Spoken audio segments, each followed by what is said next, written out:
Hello everyone and welcome to this video. I'm taking a little break from fishing to go back to the train development that I've been doing for the last little while to show you the latest train stuff that I have out and some of the train stuff that is not out yet but will come soon. Now, one of the biggest things that people were telling me when I developed my own train standard was the fact that I should use the existing standards so there is a large amount of supporting cars and all that good stuff. And while I do tend to agree, I also do want to have the freedom to develop my own train cars and my own sort of system. So that is what you see here. Now, to date, I have released 2 locomotives and 4 rail cars. We got the 2 versions of the locomotive, the stronger one and the mid-range one. We have a container handler, container rail car, hop rail car, and tanker rail car. So the basics are there, let's call it, for any of the industry type of things. You know, you could carry oil, you can carry diesel, you can carry coal and whatnot, fish in the hopper, and the container rail cars. So I have many more planned, and I'll show you some of them in this video. But it is starting to be fairly comprehensive. So this RCU standard that I developed, I'm quite happy with what it's coming up to being, and hopefully all of you enjoy it as well. For those of you that have not followed my rail videos, the RCU controller is not very complicated in a sense that I worked on the hard parts. So if any of you implement it when I release it as a standalone kind of standard, it will be fairly easy to implement, and it doesn't necessarily require in-depth knowledge of trains. Yes, there are more realistic controllers out there, but I opted for something kind of just simple to use and easy to work with. One of the questions that I received was how to start up the trains, so I'll show you that in this video, as well as look at the various rail cars that I developed. So like I said, we have this one here, which is simply a tanker car. It allows you to transport liquid or gas material, and it has a built-in pump out and pump in function. It shows here that you could fit 66,000 liters, and if we jump up on the roof of this platform, you can actually see that there's some extra hoses and equipment, or hoses and ports for you to pump things out, so you could use those nodes. And then here we have the actual tank itself. Now you can't enter it because I have that flutter in there, but the idea is you could see it. Here's some more of these nozzle areas, and that's really it. Now, as I was saying about this RCU controller, is the trains communicate with each other and with the cars. So as long as you're using an RCU compatible locomotive with an RCU compatible rail car, the emergency brakes communicate with the main locomotive, the locomotives communicate, and all their lights kind of function, all that good stuff. Now over here we have the container hauler or container handler that I developed. This is a old unit, several years old, that I now developed into being modern. So I added all my modern touches, and I'll show you that in a second. And the nice thing is, when you spawn this container handler, the trailer or the rail car also comes with this little maintenance shack and a gas tank. So you can see you have 1500 liters, and if you go into the maintenance shed, you get some various things in here, as well as a charging port. And here there's a bunch of welders. I don't make them visible, but you could pull them out and put them back. And here there's some sort of air compressor, so you kind of have the ability to operate or run your operations from this maintenance shed and kind of make sure your equipment is working properly. Now, speaking of equipment, if we lower this platform, first we actually have to lift this arm up. Now that the arm is lifted, we could lower the rest of the platform. And once it's on the ground, you can hop into here, and you'll notice the interface now looks very similar to the other container hauler that I developed for the container ship. So we turn off the front connectors, and with that off, now we could use the space bar to control the transmission, and you can kind of take this off of the rail car and go pick up some of these containers. Now we have cameras as well that you see on that actual arm, so we could operate those. And then we got lights, and we got crab mode steering. So if we have the crab mode steering on, you can see the wheels. I'm going to turn the lights off and crab mode off. And this is where you can go turn on the connector, hop back into here, lift that up, and make your way over top of the container. Now you could see here on your camera screen, you want to be sort of aligned, but you also don't want to operate it until it's extended. So you could see now that the boom is not fully open here, but you could see we got a button here, open container cradle. So with that open, it actually engages those connectors and it will connect. You also can release the container here without decreasing the size of that arm. And then of course we can use our arm here to lift this container up as you see fit here. So there is counterweight in the rear here, but if you are carrying something very heavy, it will start to want to fall over.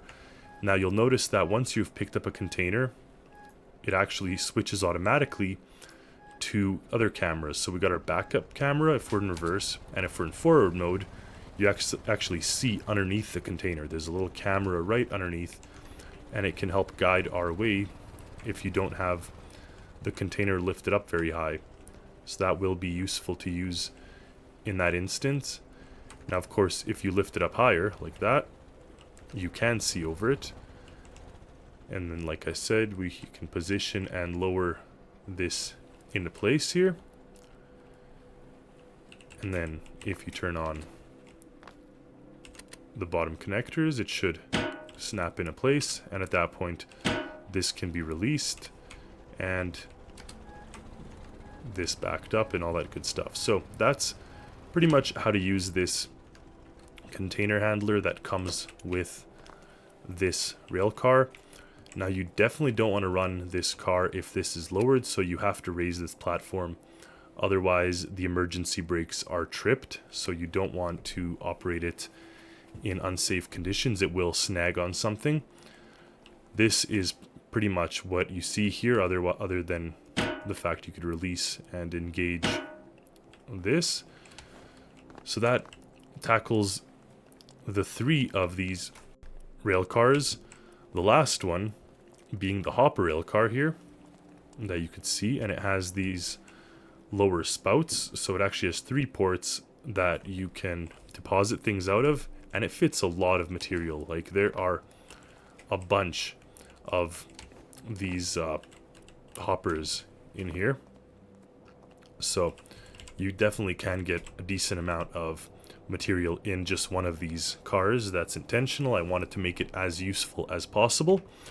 And now one of the unreleased ones that are going to come soon is this one, and it pretty much has this bed here that opens up and the deck drops. So this is like a drop deck style container or style rail car.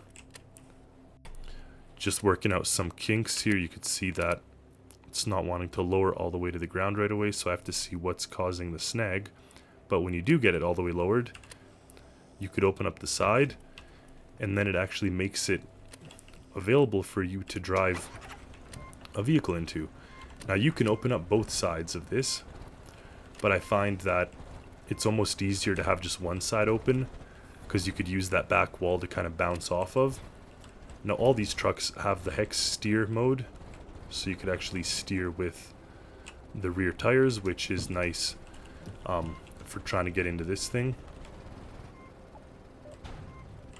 Now obviously you don't want to damage it on things like I just did, but the idea is there, so you can park here and turn off the truck. Now one thing that I have added, and I just need to perfect it, there's a bunch of ropes and there's a little winch here. Now the winch by default is always on, Obviously when the rope isn't connected, it's not doing anything.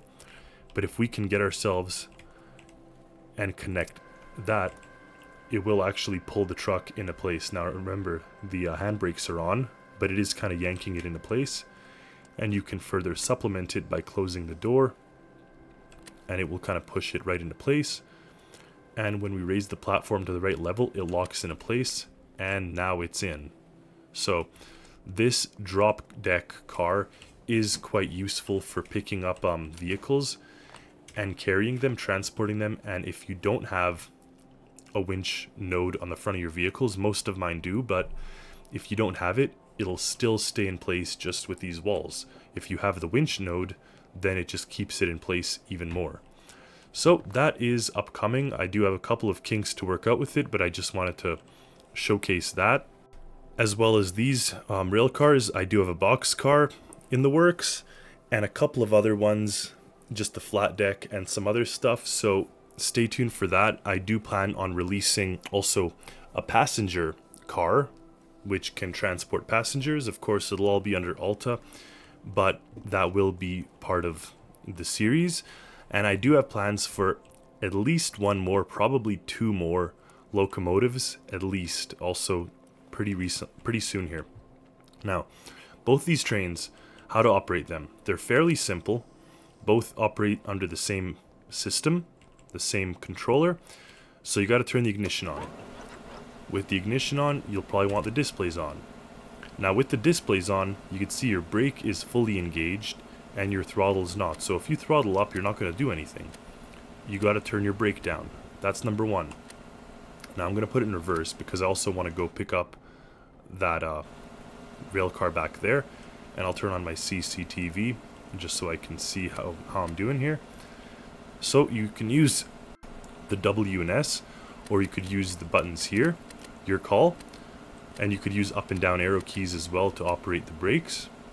So that's intentional. It makes it much easier to sort of operate stuff. Now we've connected ourselves to this rail car now, and if we turn off the reverse and put forward throttle, we're going to get forward motion. So that is in essence how to operate this vehicle. What some of you may not know is inside this engine room, if you ever have a rail car that needs extra power, like for example this one with its winches and stuff, if it starts draining power, you can actually provide power to that rear coupler. So now I just charged up that rail car back there, so you could do that. And some of the other systems that we have include the autopilot here. You'll definitely want to set the autopilot close to where you want to go. So look at that, we're moving, but if you put it like way over here, it's not going to stop. You have to put it on the railroad, so on the train track, and you'll see once it hits that location, it comes to a stop. So that is how the autopilot works. In addition to autopilot, we have our shunting mode and we have our master slave mode. Now master slave mode I showed in other videos, but in essence what you do is you flick this switch, you set your master, and of course you could set a channel. So in this case I put it on channel 3. If I head over to this locomotive here, you'll want to do the same. So in here, if I turn this on and set it to channel 3, you can see the engine just turned on and now it is slaved to that main one. So if I run the main one, the throttle will increase in this one. Now you have to operate this with some form of kind of understanding, because of course now it's not even on the same railroad. So you definitely don't want to have a locomotive facing the wrong direction or whatever. You got to be aware if you're using the wireless mode. Other than that, what we also have in here is a system that is shunting, remote shunting. So you can see here, if we turn this on, now our shunting mode is enabled, and you can actually set your remote channel.